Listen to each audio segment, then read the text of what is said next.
Welcome to the Speaking Podcast. You can find all our episodes on speakingpodcast.com. We're also on BitChute and YouTube as Speaking Podcast. I also have the Awakening Podcast, the Learn Polish Podcast, the Meditation Podcast, and the Crypto Podcast, and all can be found on roycollin.com.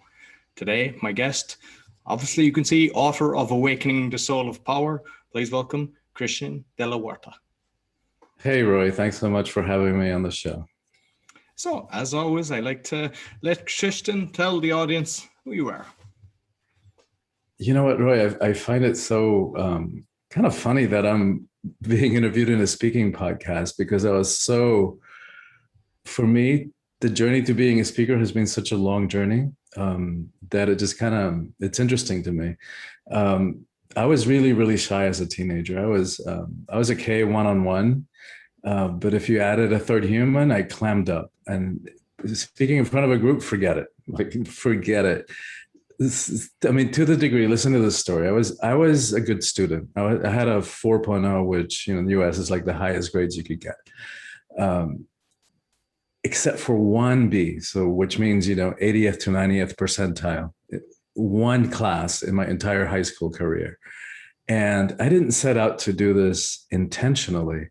But looking back on it, I know that I did it subconsciously to sabotage my grade point average, because there is no way back then that I could have gotten up in front of an auditorium filled with hundreds and hundreds of people to deliver the valedictorian speech. It's just no way. There's no way that my psychology was able to do that, not even think of it. So, flash forward to now, where I've spoken all over the world. I've spoken at dozens of universities. I've been on the TEDx stage. And so I know that all the fears and the obstacles that we allow ourselves to be held back by, that all that stuff can be healed, and it can be cleared, and it can be transcended. Absolutely. And it's something I want to delve into further in our conversation, because with the breath work, I'm very interested in that. I'm in doing that myself, but I want to just kind of tap into the different speaking. So you said you spoke at universities. So you might just let us know, because sometimes you're trying to, keep the students' attention. What things did you learn that you could share with people? I wasn't a professor at a university, so I wasn't an academic, but I was part of a college speaking circuit. So I had they had like a speaking agent that booked me in different universities. And so I spoke on a couple of different diversity issues. And like I said, dozens of universities. And it was a really great experience because I got to travel and see a lot of different campuses. And it was a particular challenge, which was to keep the attention of a student body, for an hour. And, especially difficult in these days, as we know that everybody has ADD, and we're so used to, to just being distracted, and we need to have it all in 30 seconds or 2 minutes. So yeah, it was interesting. And I did two different talks. One was more like I didn't have the audio visual stuff. I didn't have the PowerPoint presentation, but that one had a powerful emotional and personal story part of it. So I think that's what was compelling, and it was different. It was unusual, a theme. So I think that's what made that one work. The other one, I did have a really well-made PowerPoint that I think got the attention of the student body. And did you use the PowerPoint then to kind of trigger stuff yourself, or did you actually know it? And because I'm not sure what way you done it, because I didn't see that one, but because I see sometimes people are turning around to see what the slide is. Other times they have the laptop in front of them, so they kind of know what's going. Just curious, what way you done it? I had the laptop in front of me. So yeah, it was both a combination of keeping the lecture going and reminding me as well, as you're pointing to, reminding me of what was coming next. So I saw the image, and I knew what if I got lost along the way, as I know exactly what was next. Plus, you get used to doing it. So once you use the visual as kind of a gauge as where you are. So do I need to speed it up a little bit? Do I need to go a little deeper here? So yeah, that was a helpful way to do it too. So I know you do seminars as well, yeah. See, Yeah, I've been you doing. know how you organize it and just the details of it as well. Yeah. I mean, I've been doing that retreats and workshops for more than 30 years. So that's been the majority of my work. My retreats are two forms. I do weekends, like long weekends. We come together on Thursday night, all Friday, all day Saturday, and half a Sunday, allowing people to travel back home if they need to. The workshops could be 3 hours, could be an 8 hour day long workshop. I also do week long experiences that I call Soulful Treks. Not a trek technically in that you're hiking, but more like an adventure, like a spiritual adventure. So it's sort of like what if a retreat and a vacation got married and had a child, that would be this experience. So there are elements that are more touristic. So we go to beautiful places, but all with a spiritual theme or sub theme. Like we'll go to Hawaii or southern France or Egypt or Peru. I'm taking a group to Peru next year if we're able to travel, safely. New Mexico, and so yeah, we do some like see what get to know these beautiful places and have really amazing experiences that I set up. Sometimes work with a local shaman or teacher or medicine person, and then we also then do a couple of days of deep dive into the retreat work, including the breath work that you were alluding to. And like with the plant medicine ayahuasca, I presume you're talking about there. That's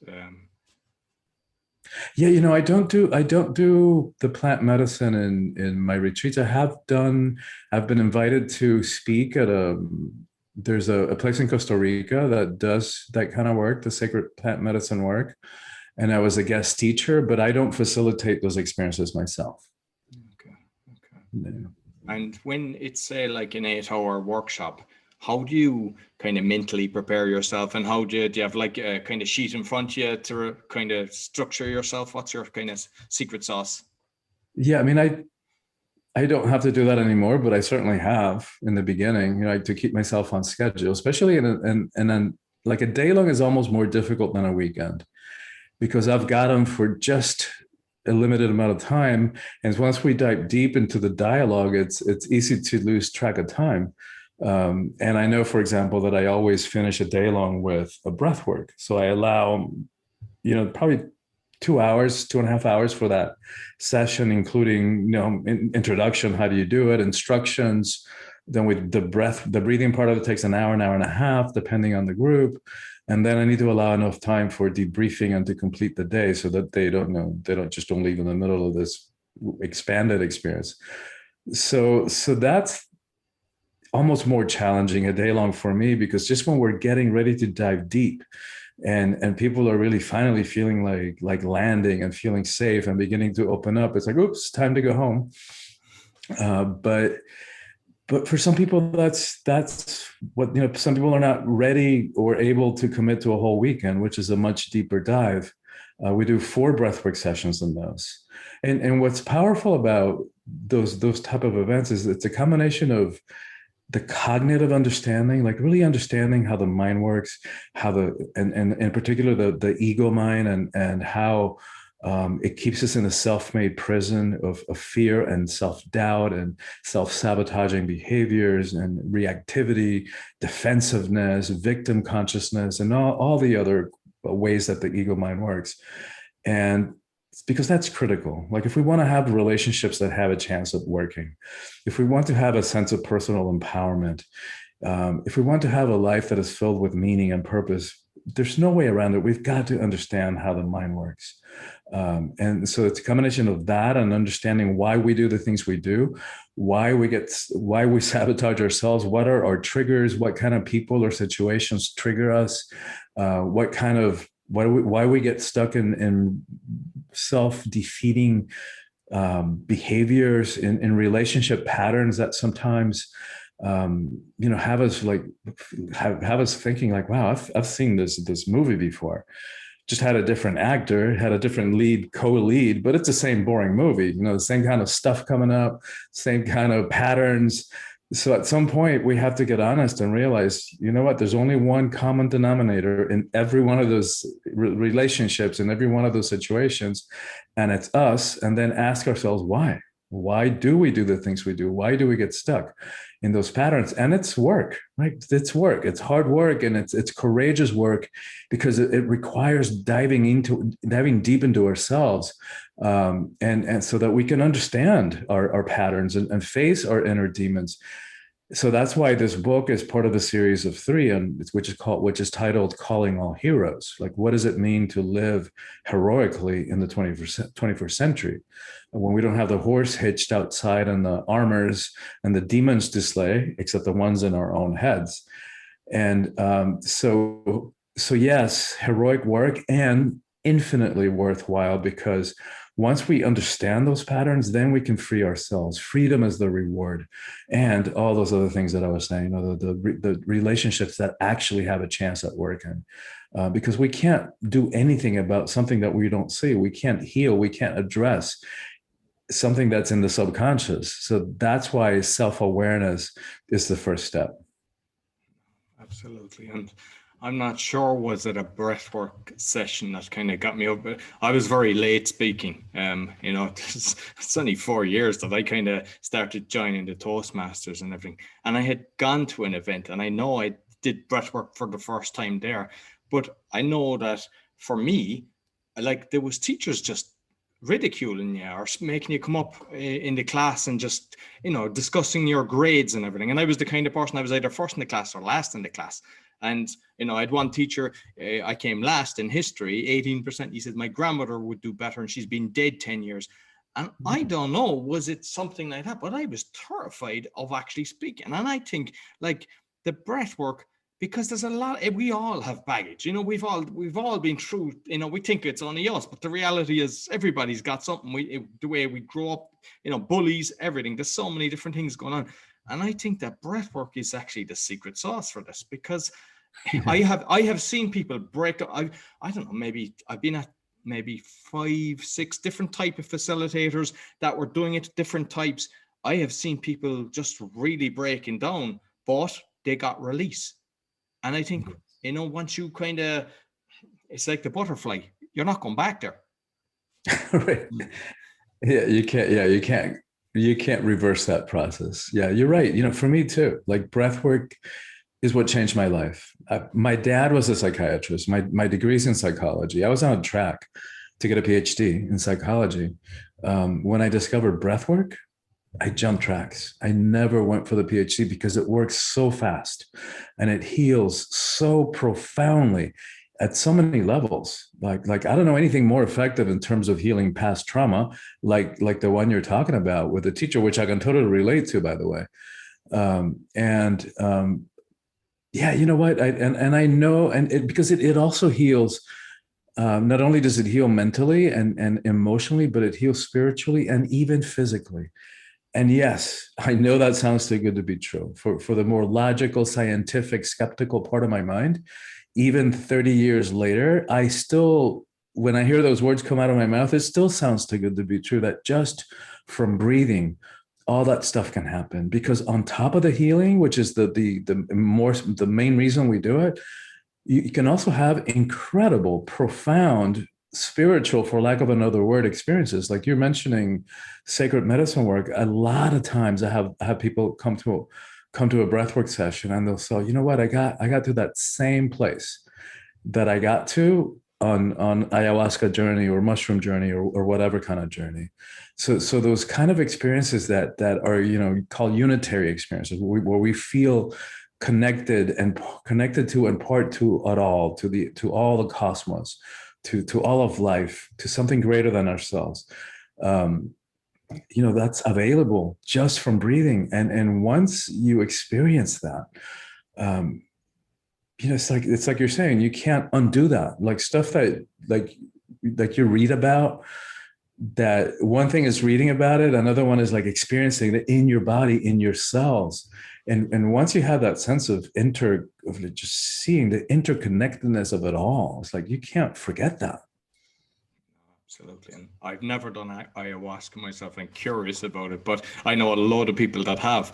But with the breath work I've done, I've gone on amazing journeys. And Yes, you know, yes. like I've been in rooms of, I don't know, over 100 people, and I'm the last one just lying there. Like I don't sit up and everything. I just go into, my position is lying down. I feel comfortable that way. I go through the breath work and I just go off. And I see things I've never seen before. It is unbelievable. But I find, I don't know, is it because I've kind of, I meditation, that's definitely helped me, you know, kind of forgiveness and gratitude and stuff like that.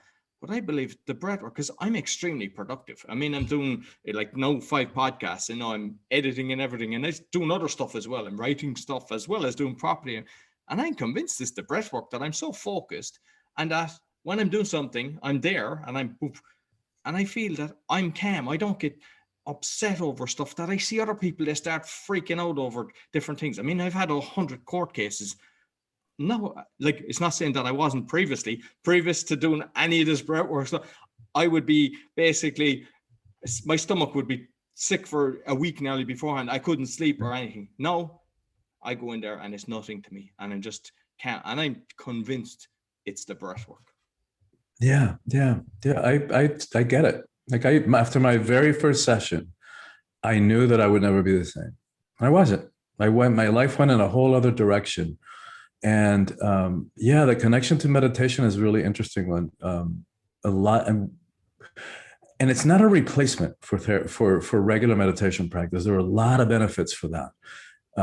But breath work is kind of a shortcut too. Like it gets us to some of those places of no mind, that allows us to have that, you know, that kind of experiences that you're talking about, of seeing stuff we've never seen before.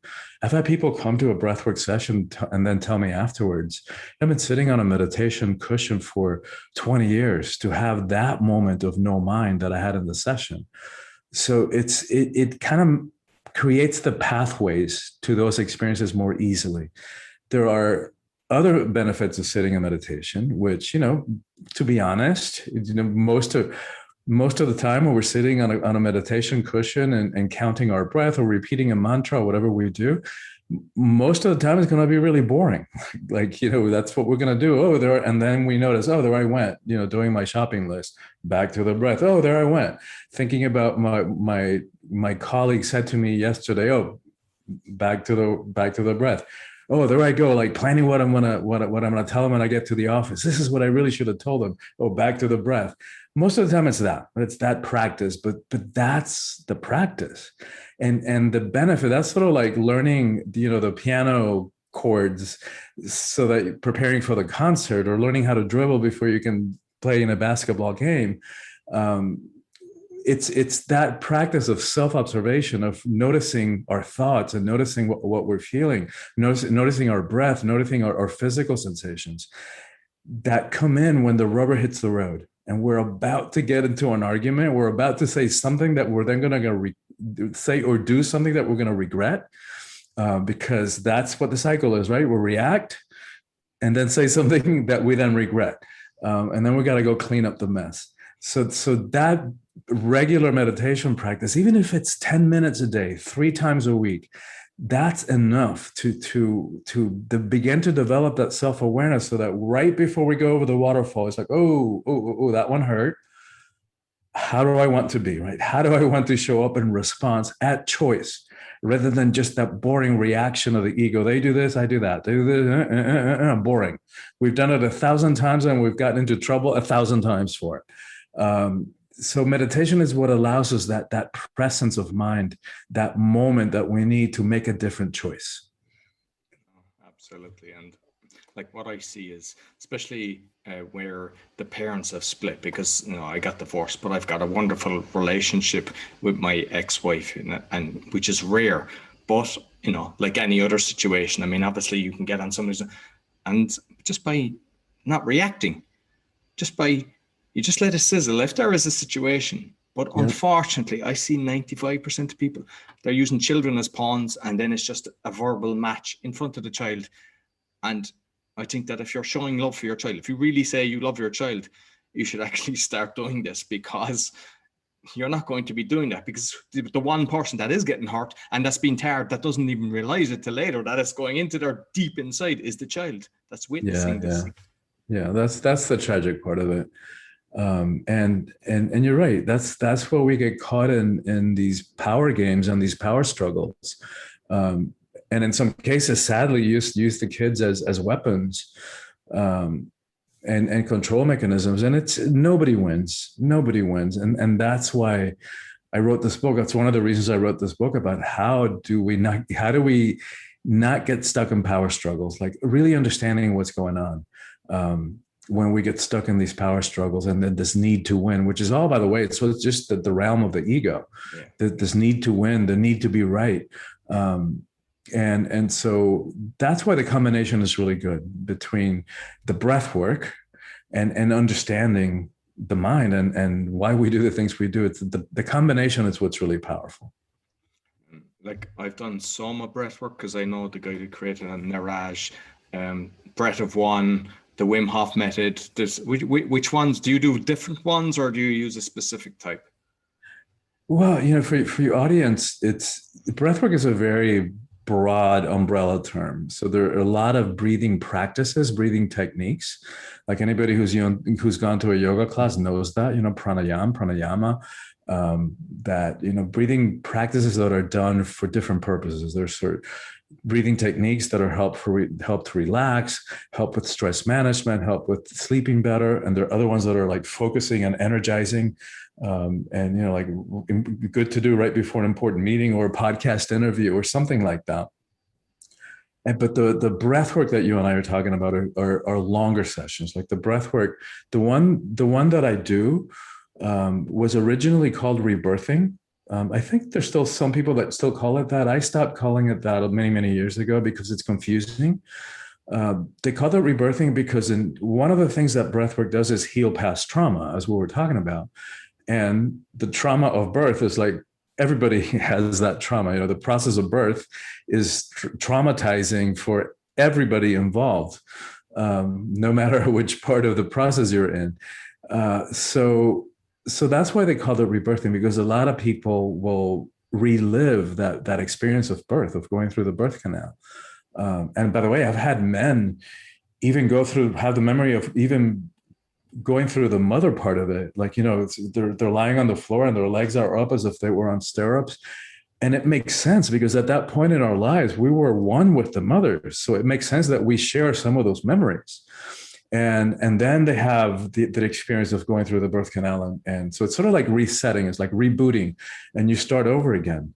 And those birth traumas have an effect on aspects of our lives, as do all sorts of traumas, like the one you're talking about of a teacher, in such a cruel, unenlightened way to treat a student. And I had a similar experience that you did. That's when you said that, it resonated for me.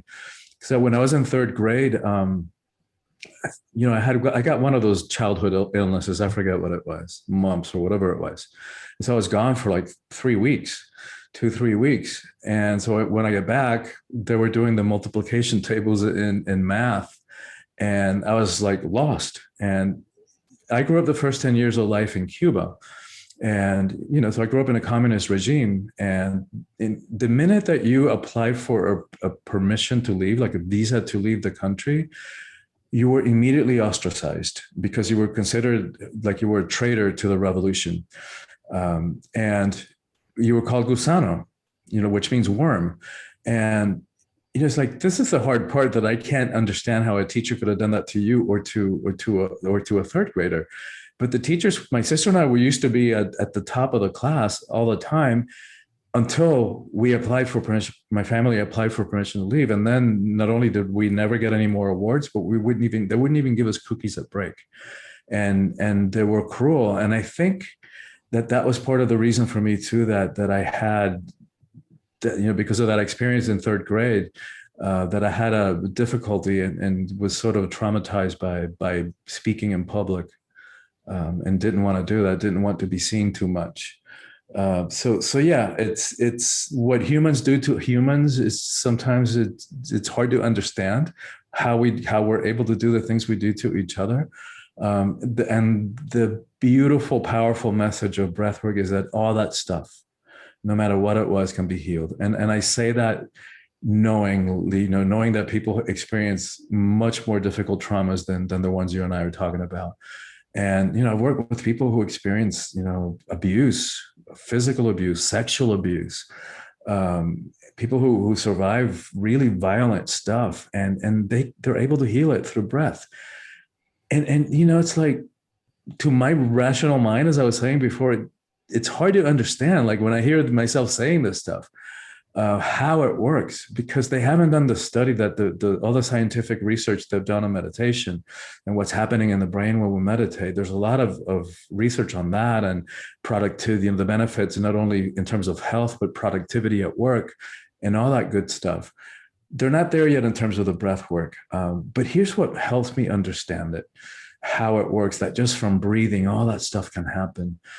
In most religions, in most spiritual traditions in the world, the same word, one word, can mean spirit or breath, depending on context. So from the ancient pneuma, the ancient Greek pneuma meant both lung and soul. From the Latin root spirare, we get both respiration and inspiration or expiration. And even in some secular languages, that's the case. And so that's what begins to help me understand, how it works. And it's more from a psycho-spiritual perspective. It's not that scientific research isn't there yet.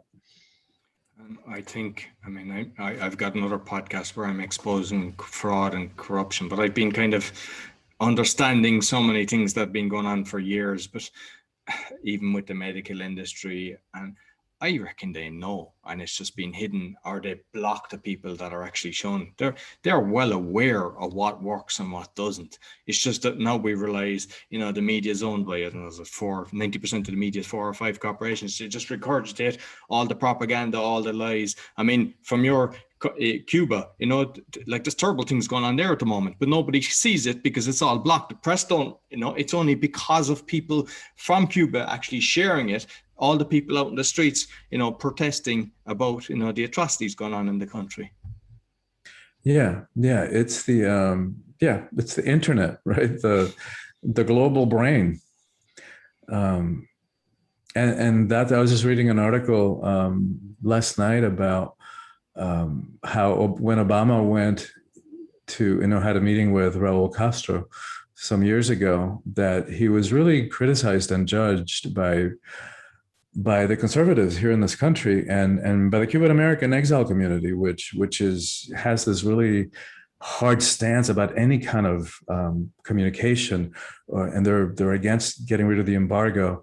Whereas, it's like, hey, I'm Cuban too. I want that country to be free. But it's been 62 years, that practice has not worked. The embargo has not worked. The only people that are really suffering are the people, the government and the military. They're not suffering. And so but the interesting thing about that I was reading in that article about Obama is that it was almost like a time release bomb, that because of that meeting, they started opening up, and they opened up the internet. And now it's like, oops, that's one of the things that allowed these protests to spread like wildfire all over the country, which is the first time in decades that the people have actually gotten together and arisen. It's like, say, hey, enough. And it's a combination of that with, they're just like, because of the pandemic, they're like they're really suffering. And Cuba, that has, like, is known worldwide for the quality of the doctors they produce, but in Cuba itself, for the 99%, they don't have access to good medical care. They don't. They're starving to death. They hardly have food to eat. And that's what they're finally saying, like, enough. I think like what's going on in the world now with all the sharing and the social media, like, I don't think people realize how powerful it is. And it kind of goes back to the speaking side as well, because you're promoting yourself, but also sometimes by speaking up, by just kind of like what you're the breath work that you're doing, you're making a huge change. You made a shift, because I don't think you would have even put 1% if you had continued your education and went down that route, because it's just unfortunately the education system for that is kind of false. You believe it at the time because that's what they're teaching you, and you just assume it's right. But thankfully you went down a different route. And I think with some of the speakers as well, sometimes people are just speaking and doing different things, but when you can make an impact, make a difference, it is so much better to use your skill set to improve mankind. Yeah, beautifully said. And that's what drives me, Roy. It's like I'm basically introverted. Which means that I process things internally. Like I'm most comfortable and get clear about who I am and how I feel about stuff and what I think by myself, as opposed to an extrovert, which is kind of figuring out what they believe and what they think as they're speaking it. So spending time alone for me is really important. And what allows me to do what I do, to get up in front of a room with 1,000 people and to be, to have been interviewed on dozens of podcasts like this one is that sense of mission that you're talking about. That sense of purpose is like knowing that what I do, if this conversation touches one life, then it's worth it. Then it was worth it. And so that's what drives what I do. Everything that I do is driven and inspired by that. And yeah, yes, all that the reason that I switched, like I was on a track to get that PhD in psychology. The reason that I jumped tracks is because of what you're talking about, because the breath work works so fast, and it's not to put therapy down, right? Psychotherapy in the right hands with the right, like goals and intentions, and a time frame can make a real difference in people's lives. But here's why it most often falls short. Because understanding what happened to us when we were 5 or 10 or 15 is good, is better than not understanding, for sure. But understanding is not enough, because that trauma, that used to be a memory, doesn't live in the mind anymore. It's been somaticized, so it now lives in the body. So no amount of talking about it is going to get to it. So that's why I sometimes, like with all due respect to the psychotherapy tradition, but sometimes I get people that been sitting on somebody's couch for 20 years, for 30 years, rehashing the same old crap. And nothing has really happened in terms of they still find themselves in limiting behavior patterns and beliefs about themselves. And that's the beauty of breath work. That's why breath work works so fast, is because it bypasses the mind and it goes to the source of that trauma, which now lives in the body, and it clears it at the physical level, at the cellular level. And yeah, I know this sounds kind of too good to be true and woo-woo, but it works. Like, I can't argue with the results. I've done it all over the world. Before the pandemic, for the last couple of years before the pandemic, I went to China 3-4 times a year. I was working with high-level corporate leaders, tech leaders, billionaires, millionaires, and it works. It'll be interesting to see now, because breathwork, I think, was following that kind of trajectory and I think it is still, that meditation did, or that yoga did, in terms of being recognized publicly, by a lot of people, by the masses. Interestingly, the pandemic kind of slowed down that process for a bit. But we'll see. We'll see what happens afterward, because I still haven't started my retreats yet, because I need to, part of my job is to create a safe environment, not only psychologically and emotionally and spiritually, but also physically. So we need to feel safe to be breathing powerfully together in the same room, and even if it's a large space. So I'm hoping that, maybe by the end of the year, we'll be able to do live events again. So, and you mentioned some people, they have customers for 10 to 30 years, and I believe, like, the memory of pain poisons us. It poisons our cells. So when you regurgitate it, like, I know that, because I lost everything at one stage. I went through a financial lost all my houses, my personal belongings and everything. And I overcame that by just actually through meditation, to be honest, which I was, just forgiveness, I think. So then when I talk about it, it's nothing to me. But I know that prior to that, when you talk about it and you're telling people the kind of poor me kind of story, which is the same with a lot of people, whether they've been abused, whatever the situation, you're reliving it and you're hurting. So you're Yes. actually just repeating. And how can you get out of it, curing it when you're going through that cycle? Yeah. Yeah, absolutely. And that's it. You get stuck in that same rut of if you haven't cleared it at the cellular level, then you're just rehashing it. Exactly. And either stuck, it gets you deeper and deeper into that poor me, woe is me. How could they do that to me? And then all the choices that we make because of that, right? Choices about we can't trust other people, we can't trust a particular group of people, whether it's men or women or whatever. And the thing is that it's tragic because all those old traumas are still having an impact on our lives and our relationships and the quality of our relationships. And that's where we get stuck in these patterns of relationships that just don't work because we're actually sabotaging them before we get started by attracting the wrong people, by falling for people who are just not a match.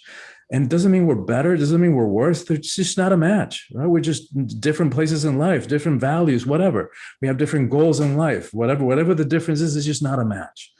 The willingness to go inside and do the work. There's got to be a match in that, the work of self-healing and self-discovery. And so yeah, it's like I know like the power of the breath in healing, and again, like when we put it in combination with the teachings that I share in this book about the ego mind and about the why we get stuck in power struggles and how we step into our own personal power in a way that's different, right? Because part of the reason so many of us have an ambivalent, conflicted relationship to power is because we've been conditioned to believe that it's bad, that it's wrong, that power corrupts. Absolute power corrupts absolutely. And what they didn't tell us is that quote by Lord Acton, he was speaking specifically about political power, not personal power, which is what we're talking about here. And so, combine that with the fact that we also fear that if we really stepped into our power, other people wouldn't be able to handle it, and we might end up alone. Or that if we really stepped into our power, that we might abuse it and cause harm. And no wonder, all we got to do is turn on the news or read through the headlines in the morning on any given day to witness at least one abuse of power. And why good-hearted person wants to do that? We don't want the type of power that requires that we push somebody down, that we control them by fear, by force, by domination, that we push them down, we put our knee to their neck in order for us to feel powerful. Like, we don't really want to do that. We don't want to be corrupted. And so what the message of this book is that there's a way that we can step into power that is a match with who we are, right? That doesn't require that we do all those things and push people down and manipulate them and use fear or force or domination. There's a way that we can step into our power that is a match with our innate nature. And that's what I walk people by the hand in this book. And is it that you have 3 parts to it, or you're planning on 3 volumes of the book? Yeah, this is the series is three books. The series is about calling all heroes. What does it mean to live a heroic life in the 21st century? The first book is this one, Awakening the Soul of Power, which is like how does a hero, and I use that term, gender neutrally because I don't like the word shiro. I love words, and that word shiro just doesn't do it for me because hero, has nothing to do with he or she. The Latin root had nothing to do with gender. And so I just don't like the word shiro. And also, so how do we step into power, right? That's the first one. The second one is relationships. Like, how do we do relationships consciously. How does a hero do relationships consciously? I lost my thought, because the technical correct term, heroine, smacks of something else. So I just use hero generically. So same. The third book is about life purpose and conscious leadership, which connects to the theme of your podcast. Like, how do we break free from these ways that we have allowed ourselves to be held back by, and how do we step into these roles that we know we've been here to do, or which is really what's going to bring us fulfillment. Like, hopefully everybody listening to this or watching this knows by now that no amount of money, no amount of worldly success is gonna make us happy. And like, how many more examples of celebrities, of famous people, of powerful people do we need? And there's some really good recent examples. So you could have all the money and all the power in the world, and you could be freaking miserable and thin-skinned, and one tweet can set your self-esteem just into the ground, and set off the cycle of reactivity and defensiveness, which is pitiful to witness. And how many more celebrities, with all the money you could want, the fame, and they have problems with substances, they commit suicide disproportionately. And hopefully by now we all know that there is no relationship that's going to make us happy. There isn't anybody out there that's going to make us happy. And how unfair to put that on somebody else, to put that responsibility to, you are going to make me happy. Wow, that's a heavy responsibility. And so it's not even their job to do that. Only we can make ourselves happy. And so hopefully, once we get that, that's the next step. Like really figuring out what we're here for, at a soul level, at a mission level. So what our purpose is, and how we stop playing small and stop lighting, like hiding our light under a bushel, and really giving 100% fulfillment to this, or expression to this unique human potential. There isn't anybody out there, anybody that has the same genetics, the same set of experiences that make us unique. So if we don't give expression to that unique human potential, nobody else is going to do it. And I think that's what's going to make us happy, to really discover who we are and to express it powerfully and courageously and gracefully in the world. Beautiful. Yeah, love it. And yeah, I mean, obviously you've seen in your career that there is a lot more, because as I tell people, once you see somebody, I call it waking up, because you just kind of accept life. You realize there's something more important than chugging through life to pay a mortgage, to have a car that you're not really sitting in, and you just get it. But you must have witnessed recently, the last couple of years, the amount of people that are actually getting it, and it's great to see, because and not only people that are in their 40s, 50s, but you're seeing people 18 that are getting it, and you're going, yes, whoa, this is fantastic. Yes. And that's one of the ways, without minimizing the tragic parts of the pandemic and all the death and the economic impact and all the stuff that we're still witnessing, and we're not out of the woods yet or close to it. But we can see some of the blessings already and some of the gifts. And like you're saying, it's like, yeah, I've known a lot of people that, either the mandatory global timeout forced them to go within and ask these hard questions and forced them to like, wait a minute, like to see the fragility of life and how we're here today. Like, we never know when it's going to be our time. And so it broke through that distraction and the numbing that we do, that we run away from ourselves, from our deepest selves. We run away from our emotions, because and from our past, our inner demons. So we're so creative at numbing out. In whether it's substances, drugs or alcohol or sex or television or gaming in computers or workaholism, shopping. So we're so creative in running away from ourselves and not feeling.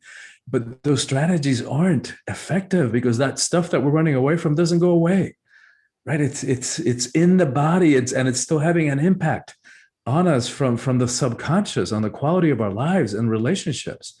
And so that's the blessing that for many people, not everybody, but for many people, it was a wake-up call. And also the tragic part of so many people who lost jobs. But there was a blessing in that, because how many of us were selling ourselves cheaply for that illusion of security of a biweekly paycheck? Because if you tell me, okay, I'm making, $750,000 a year, then we can talk about selling ourselves. Maybe even $500,000 a year, we can talk about selling ourselves. But most of us are selling ourselves really cheaply for that illusion of security, because those companies that we give our souls to, that we sell our unique human potential to, are here today, gone tomorrow. How many companies had to close their doors because of the pandemic? And so, yeah, tragic, no question about it. But if the people were willing to do the work, then they were forced to ask the hard questions. Well, what am I really doing here? And who am I really? And what do I really want to do with this precious life that I have? And am I going to continue selling myself out for this illusion of security? Also illusion, because the entire global economic system is made up. Like, we used to think it's paper. It's not even paper. It's ones and zeros up on a cloud somewhere. Like, it doesn't even exist, really. But you have to do sweat labor to pay it back from something they press on a computer screen to give you a number. Yeah. So what are we going to place our trust on? Right? That's the deeper question that this pandemic has forced many people to ask. And what am I going to do with my life? And so for people who were willing to do that heroic searching, because those are not easy questions. They're existential questions. But the rewards are infinite, because it gets us to the truth, and it gets us to identify our real core values. And that shifts everything. Absolutely. I think that if you dread getting out of bed on a Monday morning, you need to re-examine what you're doing in your life. You should be appreciating every day. Yes. Listen, yeah. Christian, I thoroughly enjoyed the conversation. I know that people that are listening, because there's a lot of people that fear public speaking, this is something to investigate with the breathwork. Listen to all that's being discussed today, because we've both, I have witnessed this on numerous occasions. I've been to, I don't know how many times, 20 times, with about 6 different facilitators. I have seen people transform, and they've never returned. And you've obviously, multiples of that have witnessed that. So we just encourage you to check it out. Just check it out. You've nothing to lose. It's not going to slap you into the head. If anything, it's going to free your head. Yeah. Yeah, exactly. Yeah. Thank you so much, Roy. I really have enjoyed our conversation, and I love what you're up to. I love all the different themes of your podcast, and I honor your willingness, for pushing through your own fears and the stuff that could have held you back, but you said, no, I'm not allowing this to hold me back. And out of your choice of breaking free from that past stuff, like, here you are, reaching tons of people. How many people are being impacted through your message and the guests that you bring on your podcast. So thank you so much. Thank you so much for doing that, and for saying yes to your own call for heroism. So how can people get in contact with you? Because I know I'll have it on the podcast description, but sometimes people won't actually do that. They'll just be listening on their audio. So it's good to actually hear where they can find you. Yeah, thank you. The book is available on Amazon, wherever books are sold, at your local bookstore. They just need to order it if they don't already have it. In terms of reaching me, probably my best way is my website, which is soulfulpower.com. Soulfulpower.com. From there, they can access my social media. And for your audience, if they will sign up to be on my email list, and we all know how easy it is to click unsubscribe if it doesn't work for you at some point. But just by signing up for my email list now, they'll get a sample chapter of the book, and it's a chapter that talks about what it means to live heroically.